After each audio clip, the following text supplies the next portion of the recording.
long-running Call of Duty franchise has traversed several different time periods and battlegrounds throughout its history. Over the last several years, Activision has focused on increasingly modern and futuristic settings filled with spaceships and robots. Now the series attempts to roll back the clock and return to its roots with Call of Duty World War II. Despite some annoyances, the game is a fun ride thanks to a strong campaign and an interesting new multiplayer mode.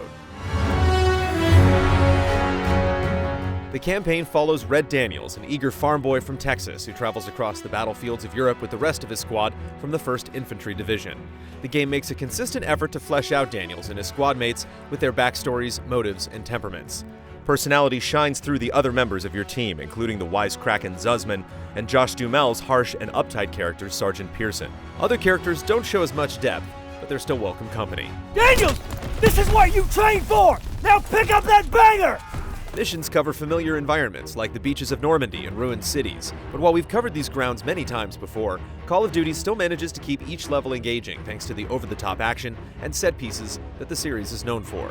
There are a few levels that stray off the typical run-and-gun path, like an undercover mission in German offices where you're forced to answer questions correctly in order to stay incognito, but most of the game sticks to its bread and butter.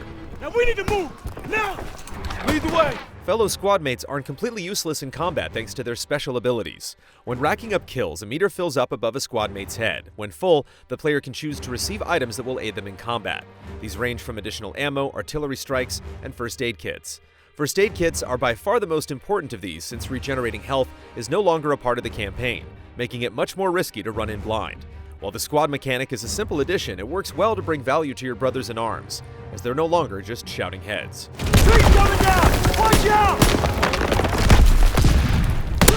The multiplayer also has to adjust to the era, putting less emphasis on advanced technology. You're no longer a super soldier with the ability to run on walls or use jetpacks. However, the pace doesn't suffer. Matches are still fast and filled with plenty of heart-pounding moments. Recon aircraft awaiting orders. Enemy recon aircraft in the air. While classic modes like Team Deathmatch and Seek and Destroy make expected returns, the most interesting mode is a new addition called War.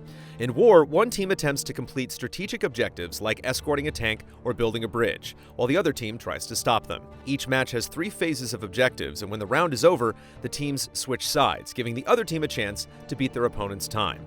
It's a nice addition since the nature of the mode encourages cooperation much more than the rest. Defend the communications equipment! Once again, the fan-favorite zombie mode returns, taking place in a snowy Bavarian village in Middelburg, Germany. Here, players attempt to recover priceless artwork that was stolen by Axis powers in World War II while battling hordes of Nazi zombies.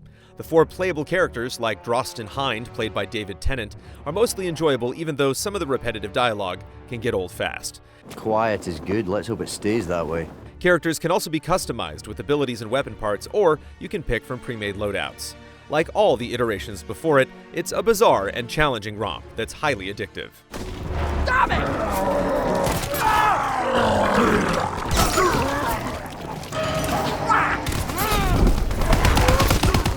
The biggest standout in the game is Headquarters, which acts as a social hub for players, similar to the Tower from Destiny. There are many activities within Headquarters, such as getting quests, practicing on a shooting range, and playing old Atari games in a recreational area. Players can even deck out their soldiers with new gear to show off. One of the most interesting features in Headquarters is a one-on-one mode where soldiers can battle while spectators watch from above.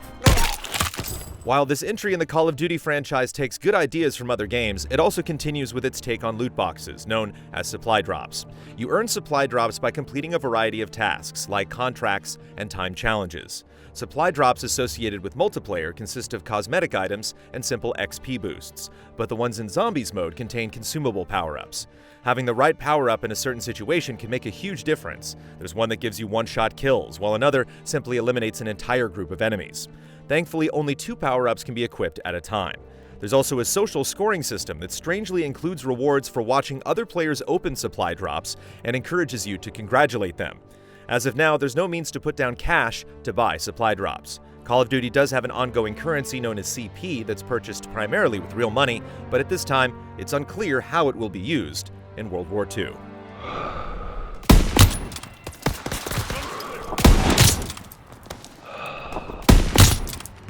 The Call of Duty franchise has had a long history filled with ups and downs, and World War II stands on the better end of the series. It has a strong campaign filled with interesting characters, mission variety, and over-the-top set pieces.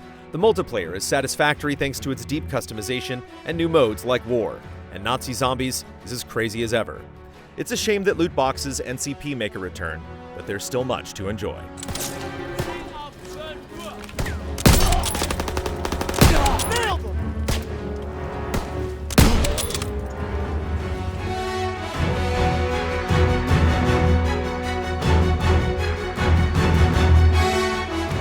Easy Allies reviews are made possible by generous viewers just like you. If you like what you see, check out patreon.com/easyallies to see our other videos. And consider becoming a patron to help us make more. SS Group